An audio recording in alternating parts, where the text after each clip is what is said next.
doing the bull dance, feeling the flow, working it, working it.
SCV chat starts now. Welcome to SCV Chat at 7 o'clock on a Monday afternoon, so you know what time it is. Time for your weekly episode of SCV Chat. Before we get started, please remember the views and opinions expressed on this broadcast not necessarily the opinions of the SCV, its GEC, Northern Divisions, Brigade, Camp Service, subsidiaries, specifically also the executive director of the SCV. His viewpoints aren't getting said at all tonight. So we have a guest on tonight that I'm deeply afraid of. I've had some intimidating guests on before, and none of them have threatened me as much as this guest. This guest at one point threatened the sitting commander-in-chief of the Sons of Confederate Veterans over a crown, and we have that on tape. It's on this channel somewhere. And before she can get on and defend herself, we might have a program tonight where you can ask for romantic advice from her. Now that she's not on right now to defend herself, she can get a taste of what I do to Adam every last Monday of the month. But no, she has a great story, or a great interesting talk for us tonight with love in the Confederate Army.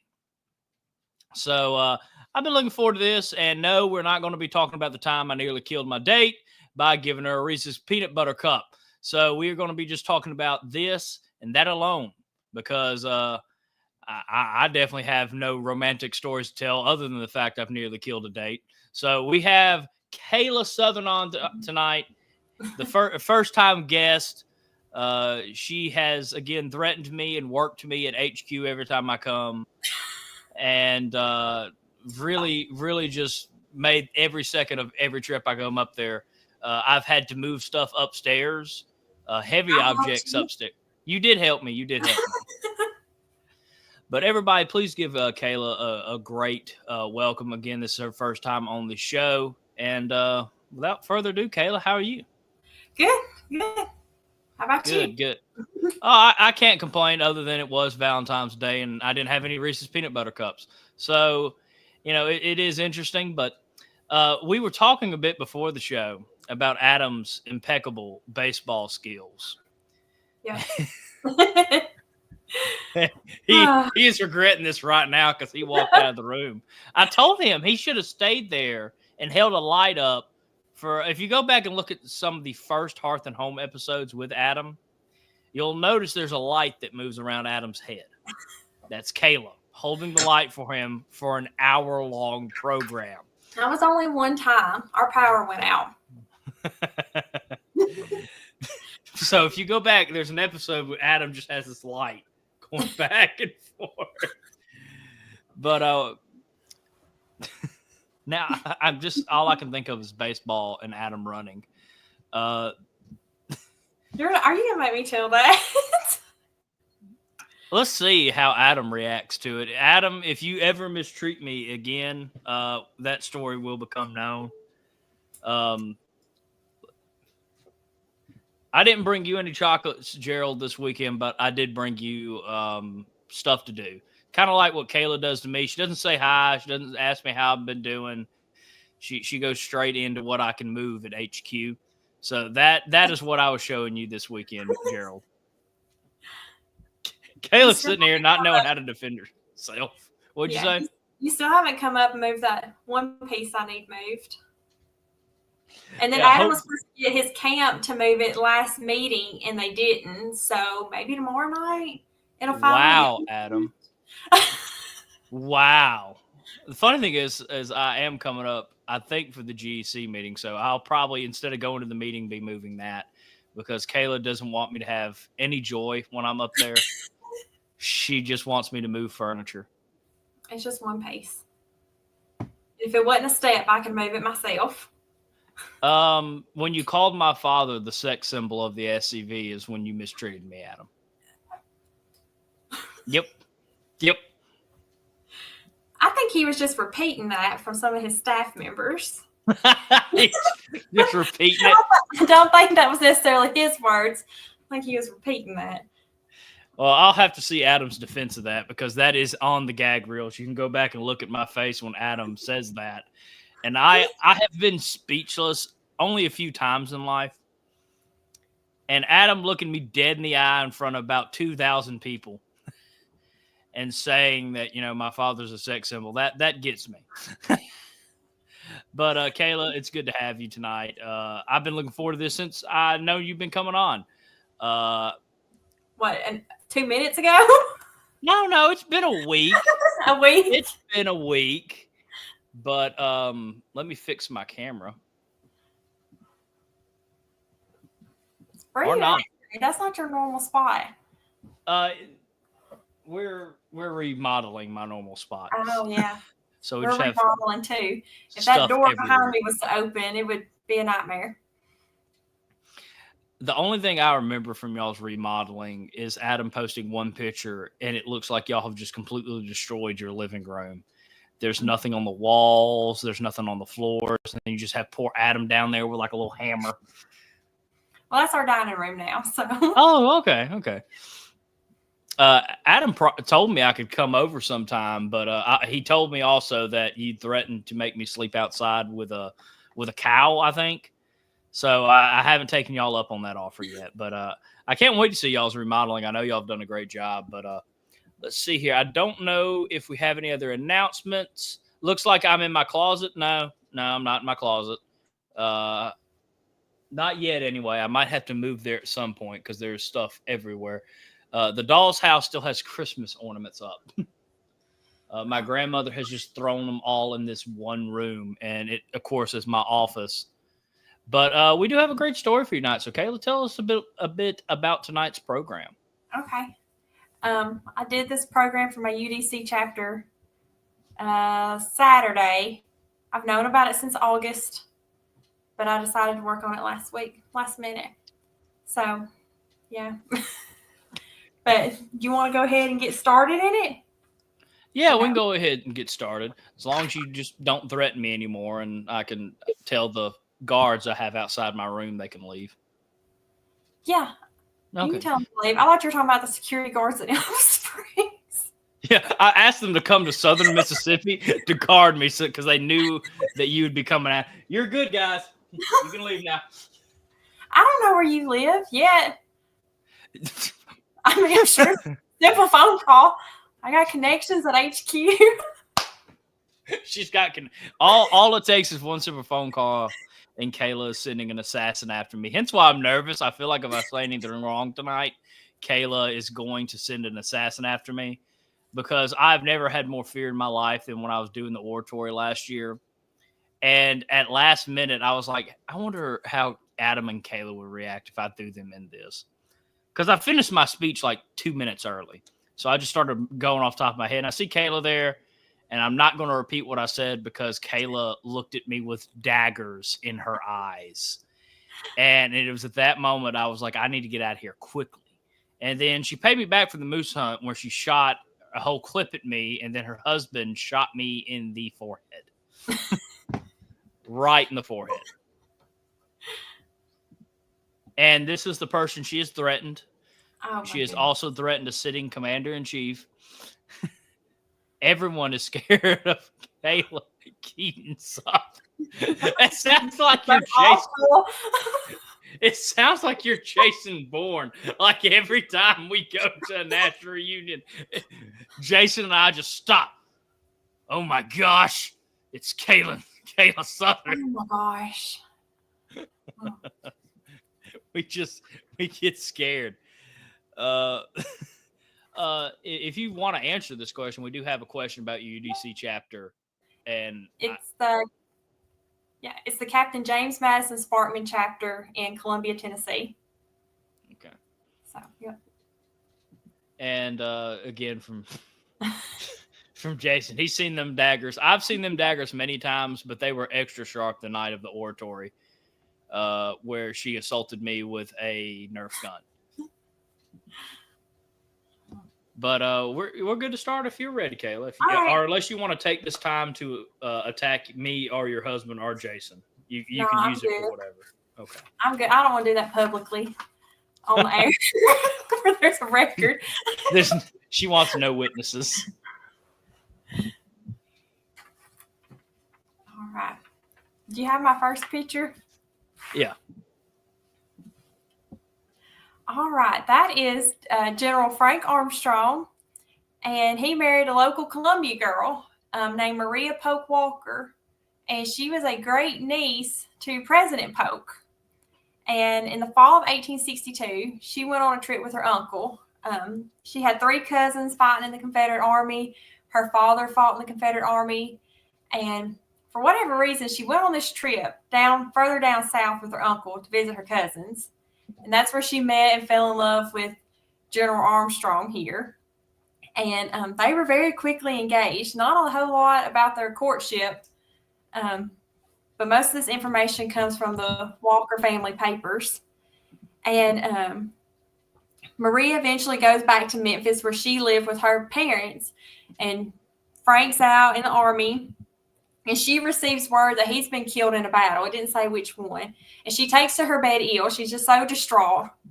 And then she gets another report that he's fine. That was just a false report. He's alive. He's well. So she writes to her dad and begs him to let her go to the front so she can go ahead and marry General Armstrong here. Like, she was desperate to marry him. And her father said, I'm not letting you do that. No way. But then she found out that he was going to be near Columbia. His brigade was going to be camped near Columbia for a few days. So she wrote her dad again and said, well, can I go to Grandfather Walker's home? and marry him there. So her dad gave her permission to do that. So it's April 27th, 1863, and that's Rally Hill. That's where her grandfather lived in Columbia. It's still standing. It was just open for our Christmas home tour this year. It's privately owned. And that's where Maria Pope Walker and General Armstrong got married. She had to cross both Federal and Confederate lines to go from Memphis to Columbia to marry him. And they had over 200 guests attend this wedding, including General Forrest and General Van Dorn. And a first-person account from the wedding said almost every gentleman present was in uniform, and after the vows were said, the brigade band played a familiar air. So in my mind, that was Dixie after they said their I-do's. It was the largest body of cavalry ever seen together at that time for this wedding in Columbia. But they didn't live, they didn't have a very long marriage. She died just 9 years later in 1872. And she's buried in Missouri. They had gone to Missouri for whatever reason, and she's buried up there. But I thought this was sad. Her tombstone's been lost. So we don't really know. We know where she's at and kind of an idea because it was recorded in the 1960s, but since that time it's gone. So that's General Frank Armstrong there and Maria Pope Walker. And so after they have this big wedding in 1860, a lot was going on in Columbia during this time. About this time, General Forrest is on his raid in North Alabama. He's going to be back in June, but just 10 days after this wedding, we pull up my next picture. Yeah. Murray County has a funeral. This is General Earl Van Dorn. He was stationed first at a home in Spring Hill. It was Dr. White's house. And I don't have a picture of Dr. White's house, but it is still standing. It has now been turned into a med spa. Just a few months ago, it became this big medical spa. And General Van Dorn was having a young married woman in Spring Hill named Jessie Peters. She was coming over and visiting with him unchaperoned. They would shut themselves up in a room together. And Mrs. White was scandalized by this. She said she wasn't going to allow that in her home and ruin her reputation. So she had her husband, Dr. White, tell Van Dorn he needed headquarters elsewhere. So General Van Dorn made his headquarters just down the road a little ways at the Martin Chairs home, which is still standing as well. And this was more convenient for him and Jessie because the Chairs home was just across the creek from her home. So shorter trip for both of them for their meetings. And everyone in Spring Hill were scandalized. They would be seen riding around in an open carriage together, unchaperoned. And, married women just weren't supposed to be doing that. Well, Jessie's husband, Dr. Peters, he was much older than her. He was off on a business trip and came home. And the people of Spring Hill were busybodies. They just could not wait to tell Dr. Peters what his wife had been doing. Everyone was stopping him saying, "Have you heard about Jessie? I can't believe she's been riding around that carriage with that general." And so he was pretty livid when he got home. And one account says that when he actually got home, he caught General Van Dorn there with his wife, and that Van Dorn actually ran and hid underneath the porch. And Dr. Peters demanded that he issue a written apology to him and Jessie, and he gave him so many days to do it. Well, Van Dorn didn't live up to his end of the bargain. The time had come where he was supposed to issue this apology, and he hadn't done it. So Dr. Peters made a visit over to the Chairs home to see General Van Dorn, and he demanded that he issue this apology. Van Dorn says, "Nope, not going to do it." So Dr. Peters just shot him in the back of the head, like any scorned husband would do when his wife's running around on him. That escalated quickly. And he hightails it out of town, heads north into the Union lines there. And Van Dorn will pass away just 10 days after this big wedding we had in town. We had his funeral. Folks were really worried that his body was going to be desecrated. So they actually stored body while they were preparing for the funeral in the vault of the State Bank of Tennessee. And that's still standing in downtown, too. I've actually got to go inside the vault where his body was stored. Me and Adam got to go on a private tour to see that. And no church in Murray County would hold his funeral. And so they ended up having it at the Murray County Courthouse. So, wow. Yeah. And then he was put on a train and shipped back to Alabama to be buried with his wife's family before being moved to Mississippi. Oh, interesting side story. I got to tour Van Dorn's childhood home. It is not open to the public. I just showed up at this house. Yeah. Kayla's got swing. That's what she's trying to let everybody know. Adam was very mad at me. It was I think it was our first Mississippi division reunions that we attended. And so I didn't know anybody. And y'all had a speaker on Friday night, and he said, oh, Van Dorn's childhood home's in Port Gibson. It's open for tours. It was not. It hadn't been open for tours in years. So I just bebopped myself on down to Port Gibson, and I could not find his house. And the visitor center was closed, but they had a sign out on the main highway that said, if you go 1 mile east, that's General Van Dorn's childhood home. So I went east 1 mile, found an old home. All the other homes were new, like ranch-style houses.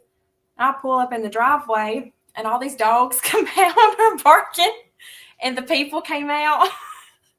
And this was like probably like 2020, maybe, when all that rioting and stuff was going on. And the people said, what are you doing? And I said, oh, I'm so sorry. I was told, this was open for tours. My bad. I'll be leaving now.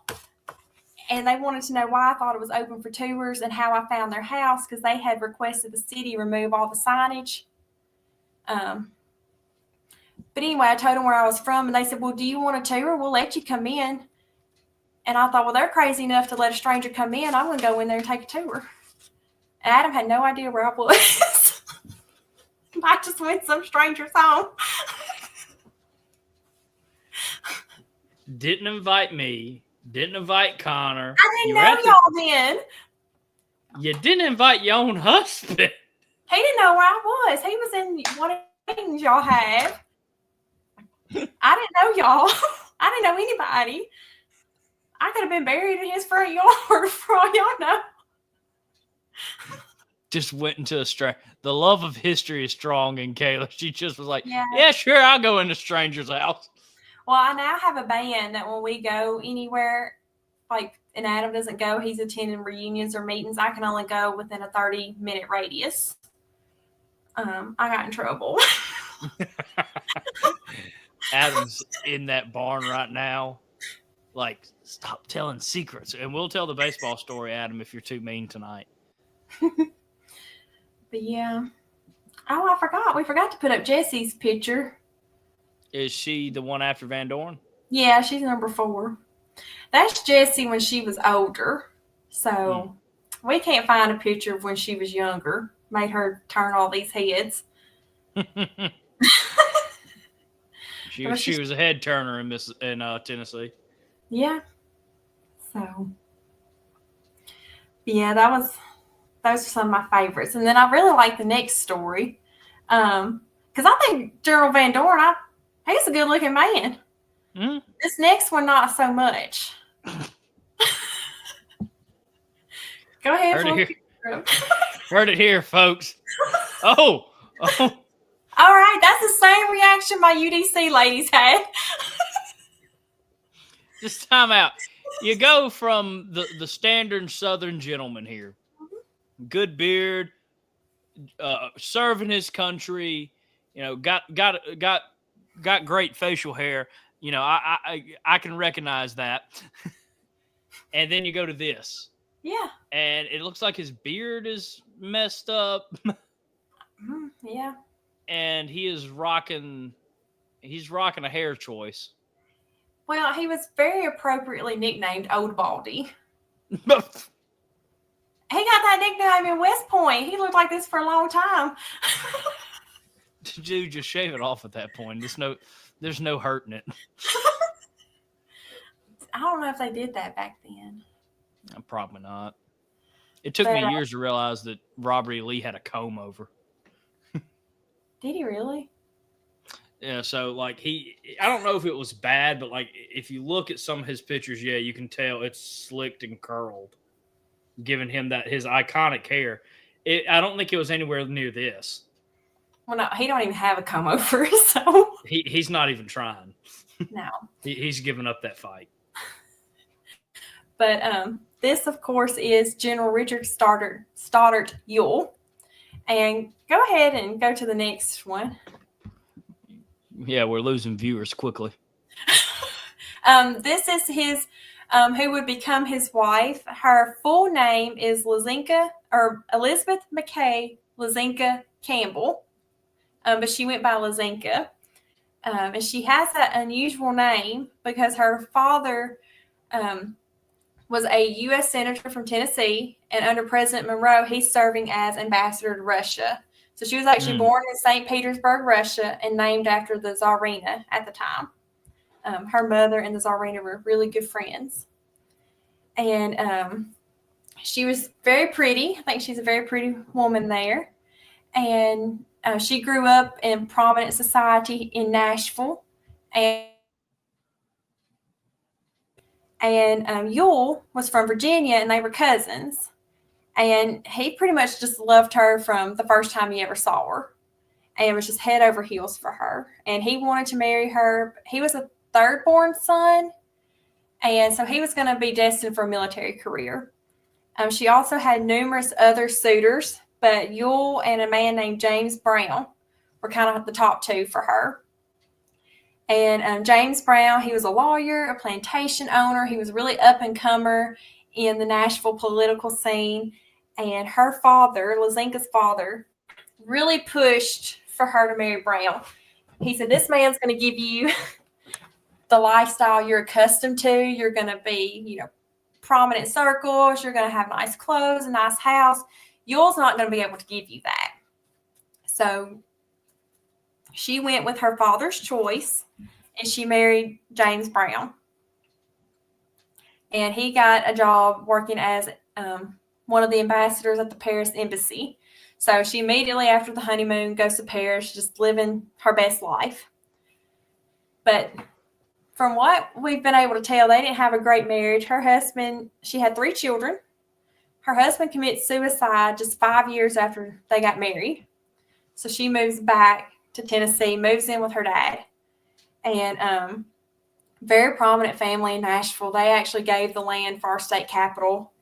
And a few years after she moves back to Tennessee, her dad passes away and leaves her his entire estate. And she also proves herself to be a very shrewd businesswoman. She doubles and then triples that estate she was given.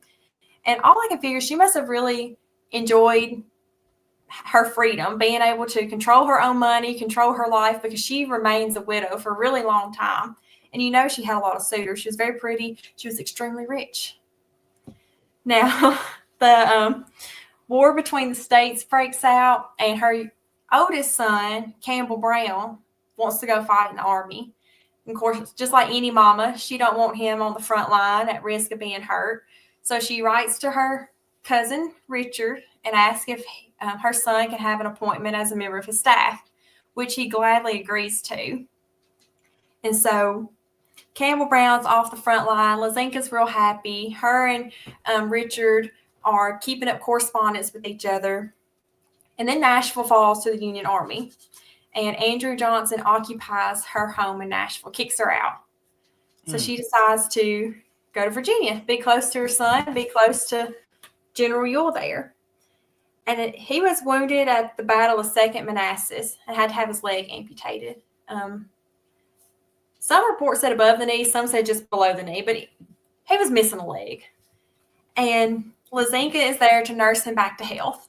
This is 1863. So again, he proposes to her, and this time she accepts.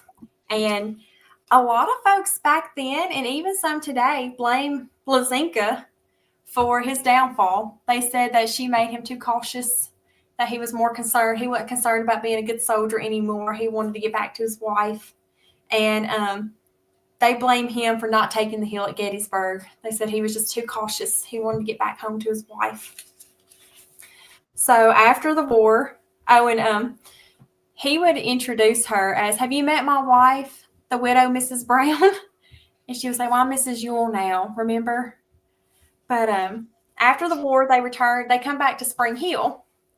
And she has some land there. They built what became known as the Ewell Farm. They raised horses and cattle. They actually built the train depot on their property because they were exporting so much cattle and horses off of their farm that the train station in Spring Hill was on the Ewell Farm.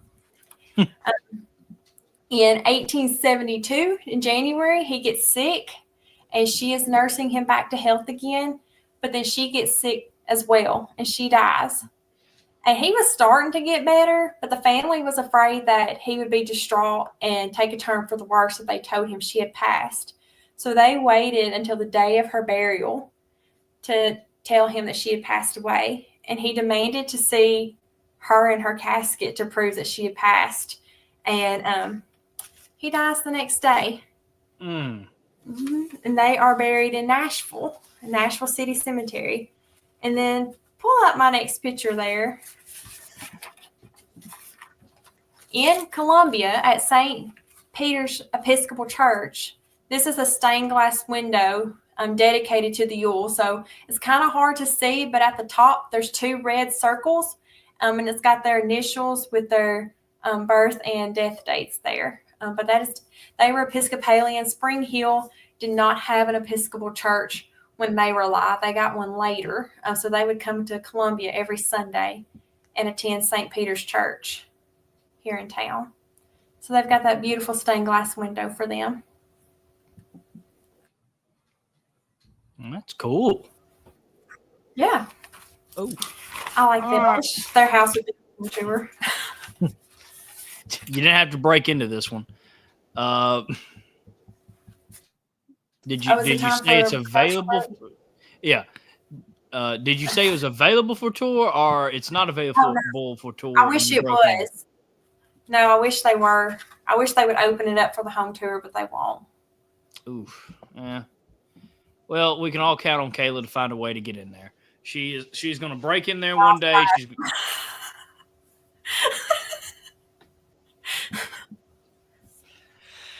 I'm not even shocked. I can just see you outside the window being like, "Let me in." No, I've seen the woman at a store and they were talking. And I said, "Did she say she lives at your farm?" And I chased her down in the parking lot and asked her if she'd put it on the home tour. And she said no. Now I can see you just outside of like a Kroger's. This poor old woman that's like 95 having like, I don't know who this is, but 95 having like crutches, just looks out of the corner of her eye, sees Kayla. Want a house tour? Give it to me. All right. This commercial break is sponsored by scvchat.com. If you want to see breaking news, our special video of the month, you can watch episodes live, see some of our favorite archived episodes, and so much more. Please check out scvchat.com. We also have a cool t-shirt store on there, so make sure to check that out. We might put one of Kayla on a shirt now that says Kayla Southern, key to breaking in out of tour places or something like that. I have never broke in. Oh, I can put like you over Tom, like your face over Tom Cruise's face. Mission Impossible. Kayla Southern going down the skylight, going into a Civil War home to take a tour. But make sure you also check out our Patreon. For $10 a month, you can get exclusive content, exclusive shows, and get some more things hopefully coming up soon. And as well as what's the word I'm looking for? Sneak peeks at special projects that y'all will be able to see. And, of course, helping us fund the show and fund those special projects to keep reclaiming the narrative 1 week at a time. We'll be right back after this quick commercial break. Adam, you'll love this one. I've always been proud of my Confederate ancestry, but I never pursued becoming a member of the Sons of Confederate Veterans. It all changed in 2017 when I saw New Orleans take down their Confederate statues. Those monuments come down really lit a fire inside of me, and came to the conclusion I needed to join the Sons of Confederate Veterans. It's a domino effect. We give in on this, it's just a matter of time before they start taking down Thomas Jefferson and George Washington. We need to draw the line in the sand right now. These are our Confederate monuments, these are our Southern heroes, and you're not going to take them down. Our museum is going to be funded 100% by the Sons of Confederate Veterans. The history, the narrative that we present will be the narrative that we write, so it will be our story, our museum.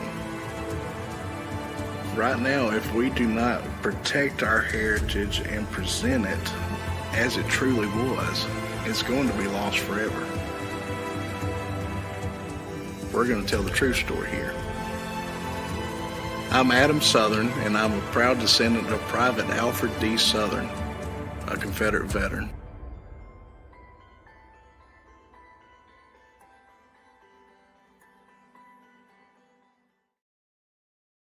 I love surprising everybody every now and then with a Faces video, and tonight was just too good not to play Adams, because you can see not only how far the museum has come, but also the stress that I've put Adam through, because there's a lot more gray in that beard now. God bless that poor man.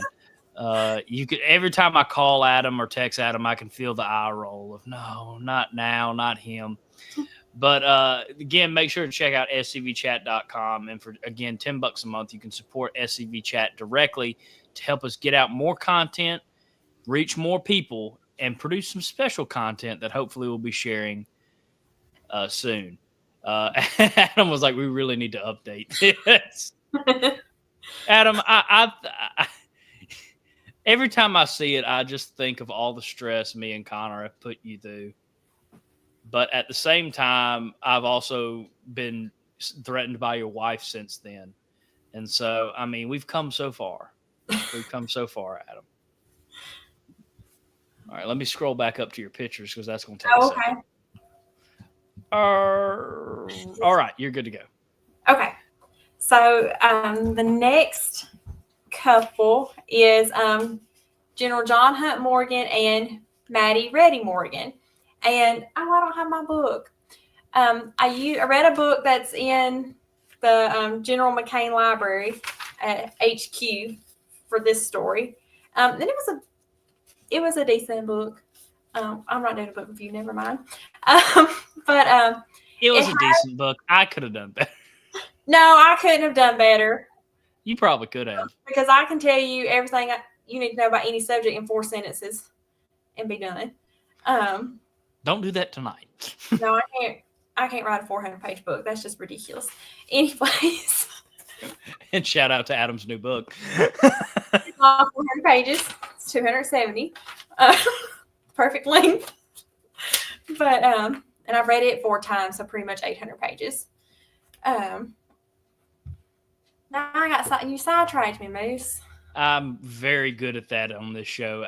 Me and Adam have talked about baseball for 45 minutes before realizing we have a show that needs an update.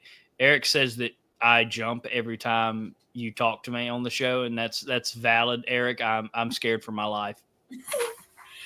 But what I really liked about this book was it was called The Bride and the Bandit. You can put John Hunt Morgan back up there. There's another picture of him where he's wearing a hat that's a little later. He looks a lot better with the hat on. Just saying. But it had a lot of diary excerpts from her sister Alice. So I really like that of the book. Maddie apparently wrote a diary herself during the war, but she burned hers. She said it was just too full of memories for her. So she burned her diary. I wish she hadn't have done that. But Maddie Morgan, or Maddie Reddy, was born here in Murfreesboro, Tennessee, just not too far up the road from Columbia. And she's from a very prominent family. Her father was a judge, was in the Congress. He was a representative from Tennessee. And so she spent her time, like Lazinka, between Murfreesboro and D.C. And she was a trendsetter. She made waves wherever she went. The first written account about her, and women during that time, it wasn't proper for you to be in the newspaper except for your marriage and your death. Any other mention was kind of scandalous. But someone wrote about her and says she was the first girl of her day to wear a curl on her forehead. And then that soon became a trend in D.C. So like I said, she drew attention wherever she went. Most historians pinpoint the day when Maddie, Reddy, and he was a captain at the time, Captain Morgan, first met as March 1st, 1862. Her father, the Captain Morgan, and his cavalry were camped around Murfreesboro, and her father said that he had found Captain Morgan and described him as a widower, a little sad. And he invited him to come over to the Reddy home to get out of the cold February wind or March wind, and asked Maddie to sing for the captain. And she impression because this love story moves really fast. So they've met March 1st. By March 9th, 1862, it's a Sunday, and Captain Morgan has gone on a raid into Nashville. Nashville's already fallen to the Union Army, or getting ready to, and he goes on a raid. He's going to try to capture as many Federal soldiers as he can. And a lot of folks in Murfreesboro thought he should have been back already. They were getting kind of worried. They were hearing mixed reports on whether he himself had been captured. And Alice Reddy wrote in her diary that a messenger from Captain Morgan came into church on Sunday morning and found the Reddys sitting in their pew and gave them a message that Captain Morgan would be arriving in Murfreesboro within the hour, and he was going to make a presentation of prisoners to the Reddy girls. And Alice wrote, "It excited us very much. We felt it would be mockery to remain in church and pretend to hear the sermon, so we left. The first time I ever remember doing so." So it caused quite a stir when the whole Reddy pew got up and left in the middle of church on Sunday morning, and people were whispering what's going on. So soon the whole congregation left. And then it started spreading among the other churches in Murfreesboro.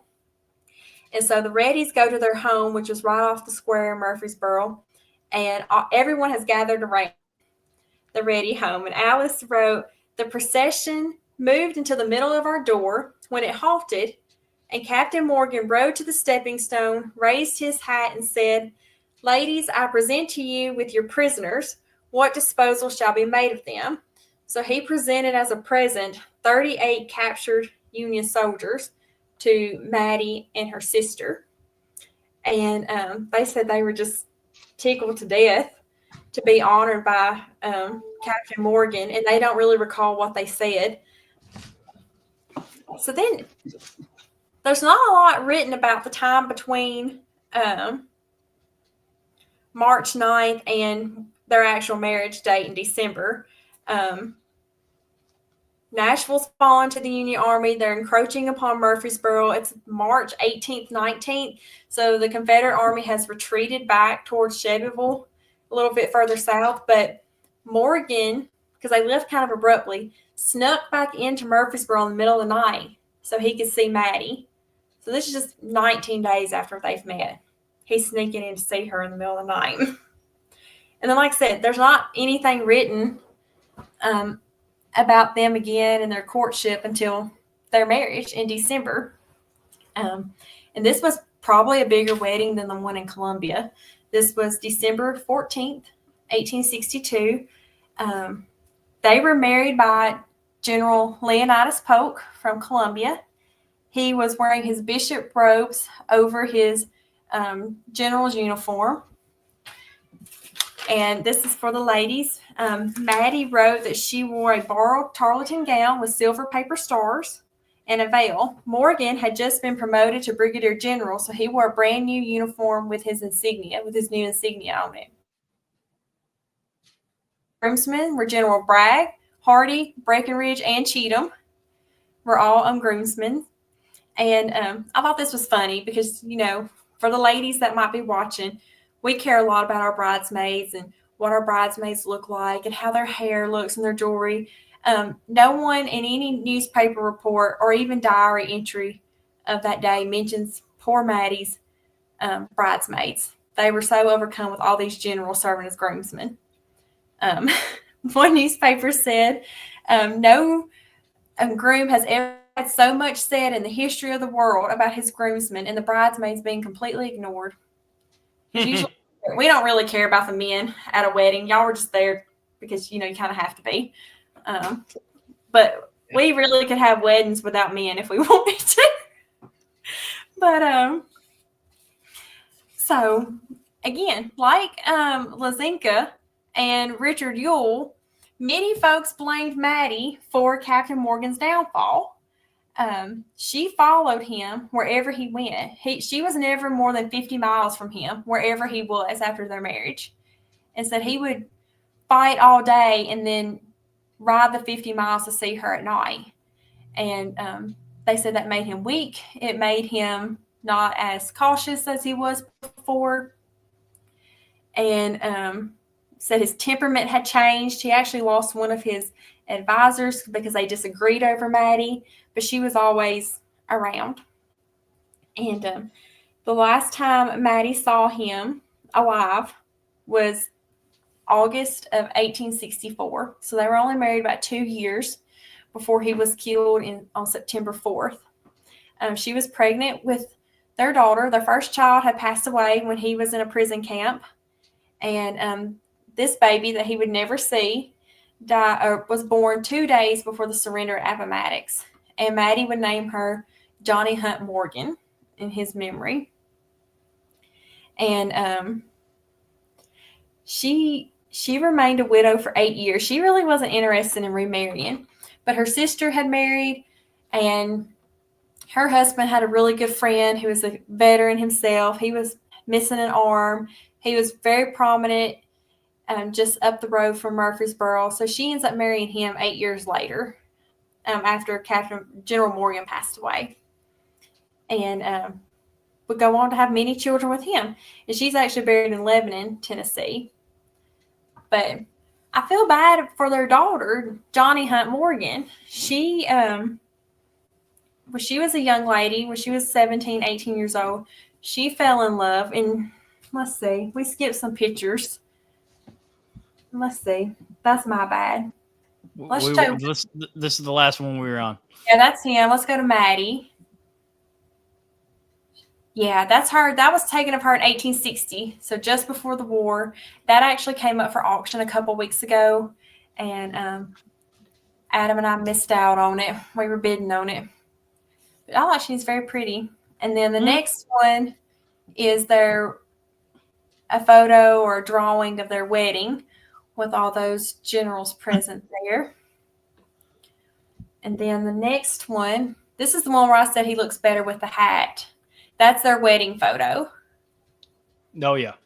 Keep the hat on, my man. Yep, keep the hat on. Like the boots. And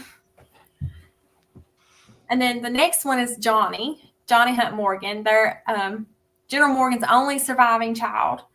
She fell in love with a man named Jordan Stokes, and he was the son of a Union sympathizer. His dad was from Tennessee, but he remained loyal to the Union the whole time. He even served under Andrew Johnson as our military governor. He served with him and under our military Congress or General Assembly. And Maddie was livid. She would not allow her daughter to date him, continue a courtship with him. She said, "Your Union soldiers imprisoned your father. They killed your father. You will not marry the son of a Union sympathizer." And many folks who knew Johnny said she never got over him, that was like the love of her life. But Johnny does get married. Her mother and stepfather died within 6 months of each other when Johnny was 22, leaving her in charge of her 4 siblings, ages 9 to 14. Yeah, so she moves in with her aunt and uncle.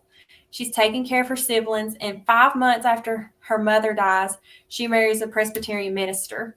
And many who knew her said she did that just so she could provide for her siblings. But she died 2 months later of typhoid fever, so she never had any children. So there are no direct descendants of General Morgan.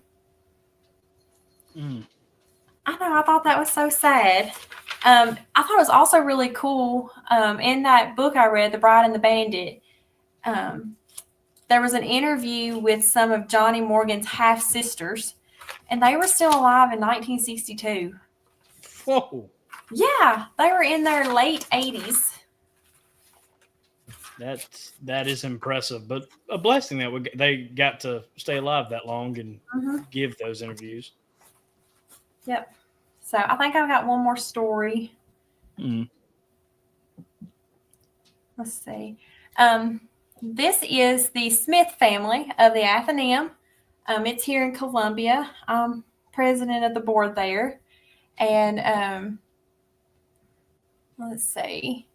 Well, the lady in the middle, she ended up marrying a Union soldier that she met during the war. But the guy on the end, by himself on the other side of Fanny there, his name is Robert David Smith. And his father outfitted the Murray Rifles, and he went off and fought in the war for them. But he took one of their slaves that he grew up with named John. Robert and John were the same age. They grew up together. The Smiths educated their slaves. So John could read and write. And this one is more brotherly love, is how I did it in my program. But so John goes with Robert to go fight in the war.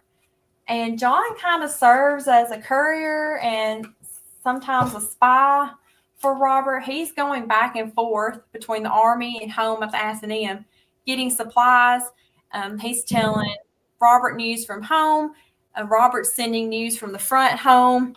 And John actually fought in one battle. John would disappear when there was a battle, and he wouldn't be seen for a day or two after the battle. And Robert asked him one time, "Where are you going?" So when John knew a battle was approaching and they were going to probably fight there, he would go about a mile from the front line, and he would dig him pretty much a foxhole, and he would hide out there until the battle was over and then come out. And the other men got to making fun of John and calling him a coward.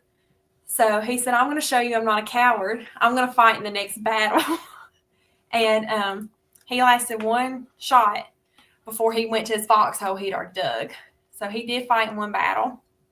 And we know all this because Robert left a diary that has been published. So that's in his diary.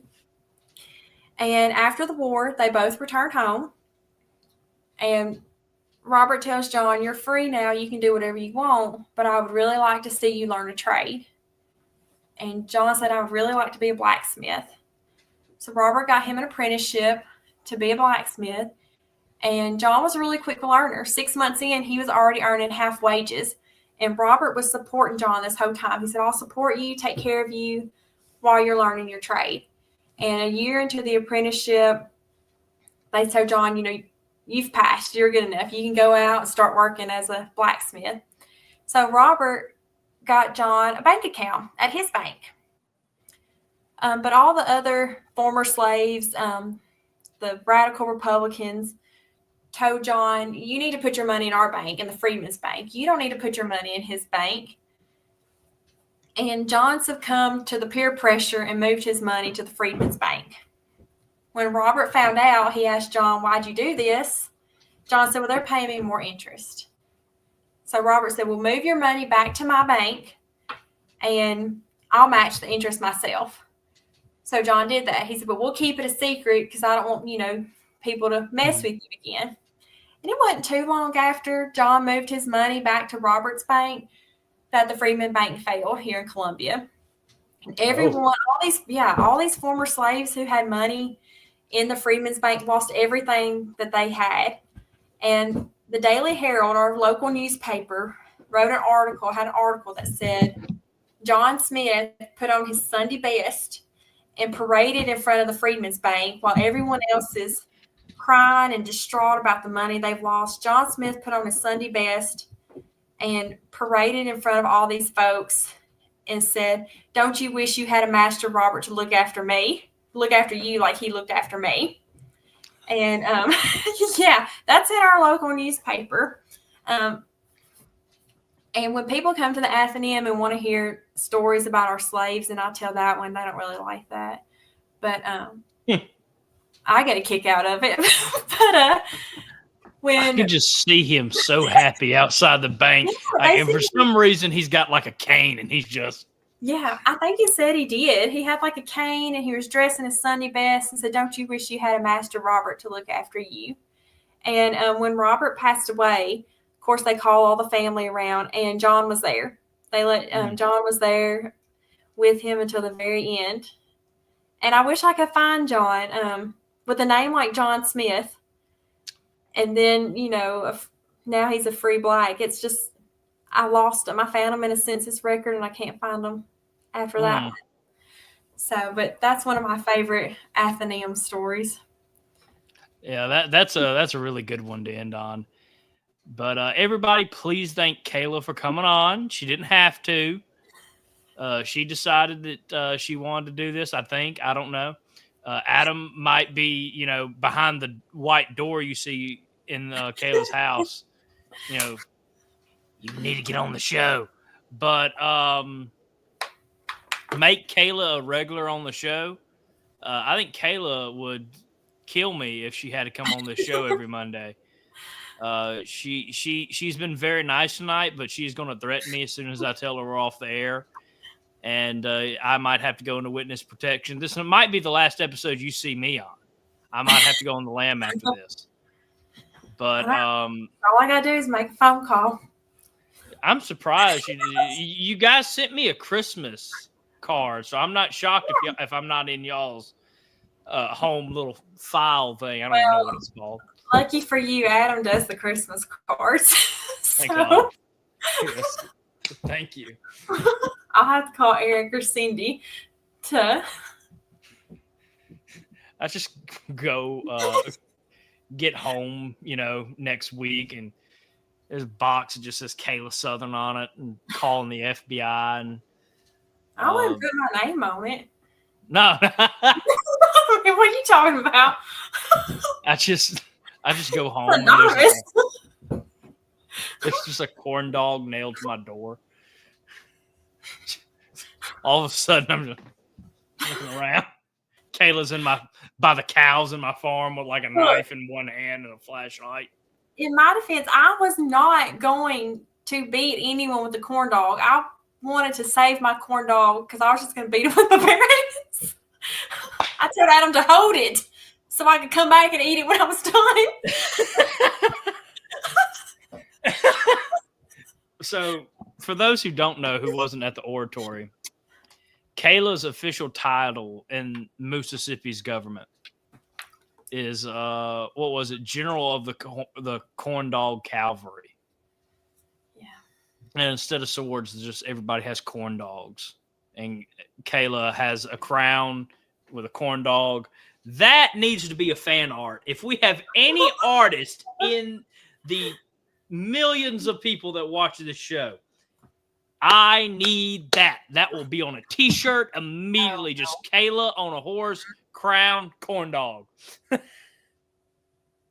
That now look, Eric thinks that we'll sell it at HQ. Eric thinks it's a good idea. Make sure that doesn't happen. Eric gets a phone call, 2 a.m. I don't know why you agreed to that, but when you least expect it, I will find you, and I will kill you. Well, I'll see Eric tomorrow night at our APTA meeting, so unless he's got a commission meeting. Eric, you might want to get out of town and get into witness protection. I'll just talk to Lisa, his wife. I'll see her tomorrow, too. He's doubling down. He's like Statue of Liberty. Yeah, Kayla with a crown with Statue of Liberty. I know your boss, Eric. That's another t-shirt idea. Now that I want that made next year, and I'll wear it to reunion. I won't even wear a suit one day. That's all I'm wearing. Just a statue of corn dog. That's the name of the shirt, statue of corn dog, and it's just Wear Kayla with a pants, crown. please.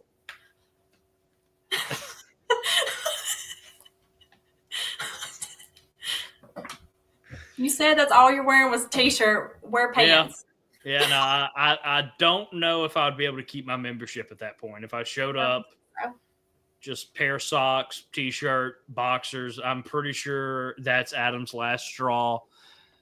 Next time you see him, he'd look more like Ari Lee because just the stress of that whole day would go straight to his beard and go completely white.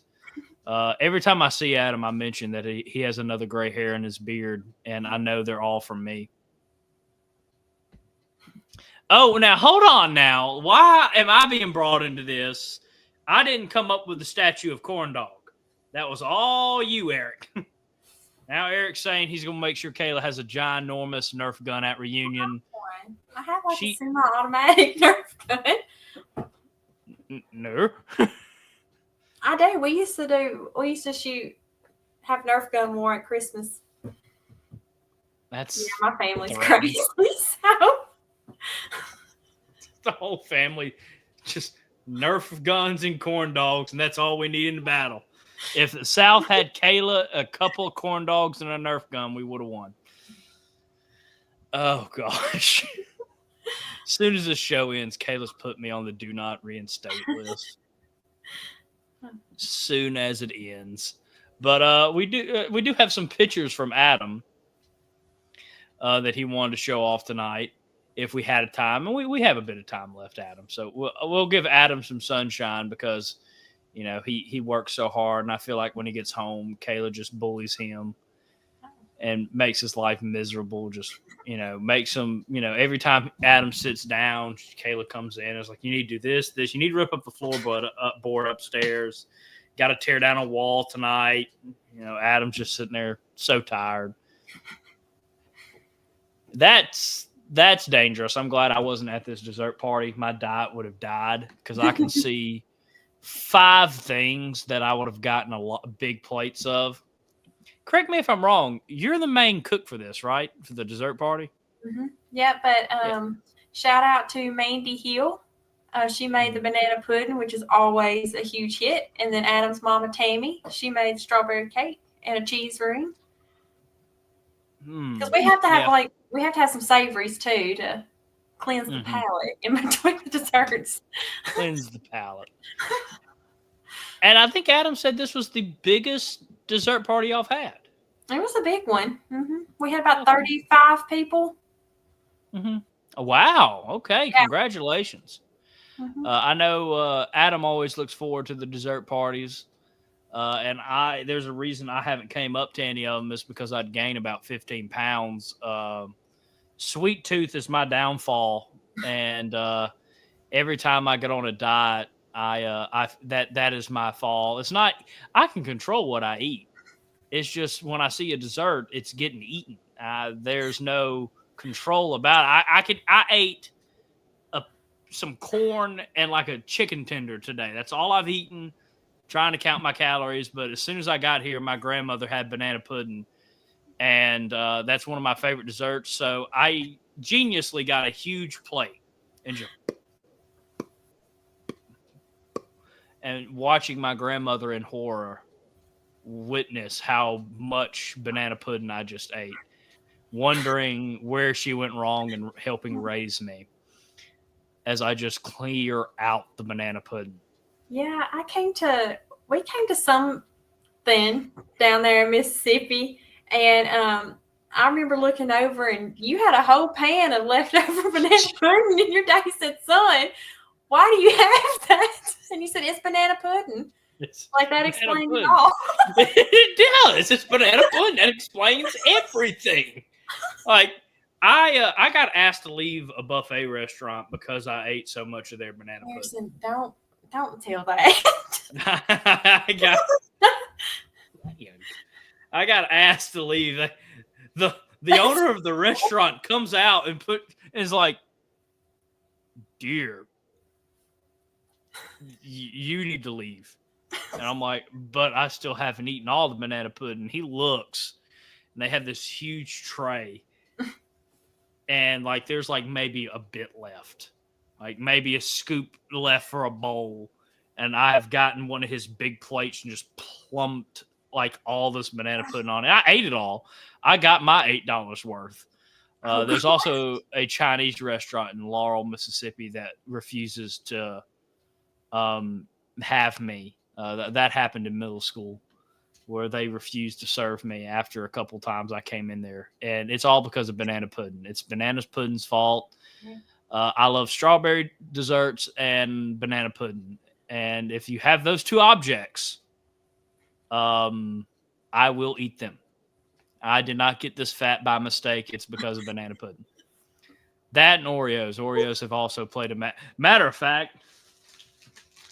I have Oreos right here that I was eating while I was doing work earlier. So,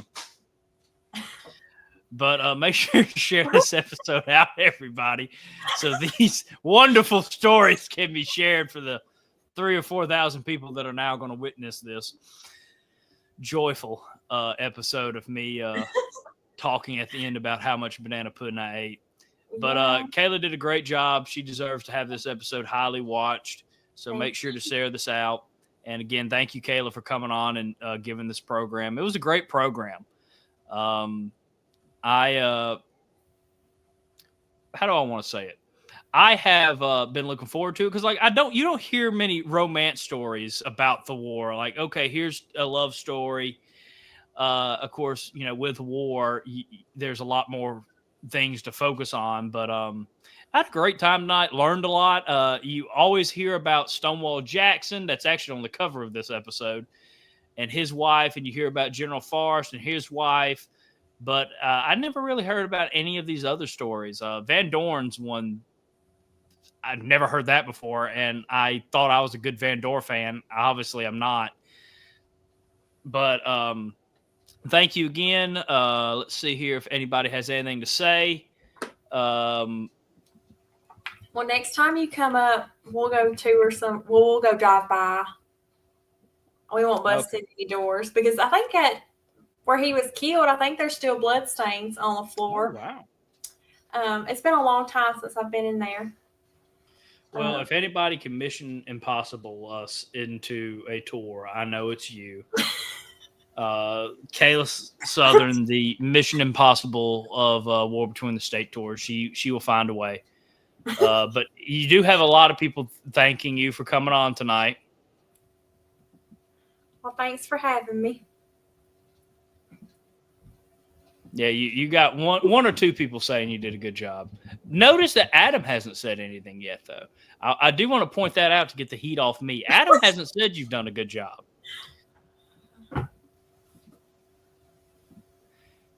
Yeah, and then Eric says you need to be a regular on the show. Again, I would fear for my life. I don't know if I could survive that. I'm pretty sure I have a gray hair in my beard right now from the stress of Kayla either putting me on the do not reinstate list or sending a corn dog bomb to my house or something. I don't have DNR authority. Oh, I have to do not rent. You got a what? I do the rentals at Elm Springs, and I have a do not rent list. That would be just as bad. If you come in and you get them floors all muddy and don't even attempt to clean it up, you don't get to rent anymore. You hear that, everybody? Or if you ask me 50,000 times if I can open the front gate for you, you don't get to rent it anymore. Kayla, can you open the front gate for me? Like right now, I'll drive straight there. It's only 8:00, so by the time I get there, it would be 2 a.m. Can you swing that? Mm-hmm. Give me a private tour at 2 a.m. No, we don't open the gate.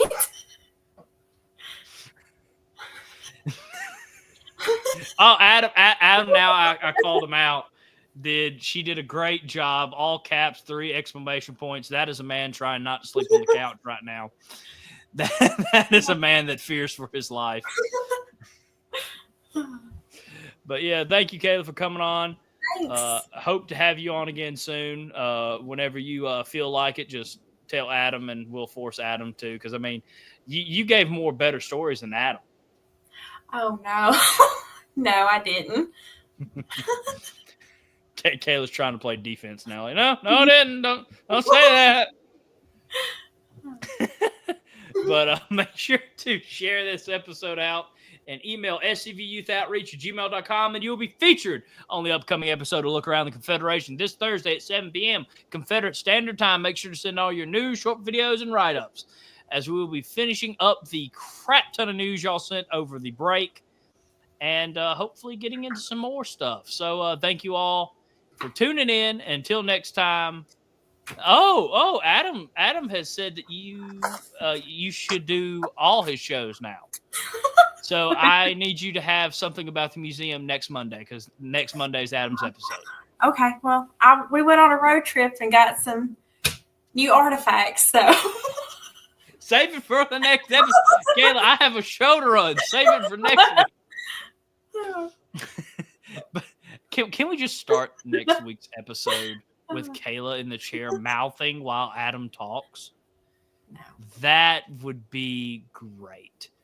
Just, could you imagine Kayla sitting there? Hey, everybody! It's just Adam's voice. They've scripted out, and Kayla and Adam are just on point with doing that. Would be hilarious. If we can do that, you all have to sign up for the Patreon. So let's do that. But in the words of the late great Harold Philpotts, remember, chat heads, no Fumar in the elevator. Good night, everybody. Night. Thanks.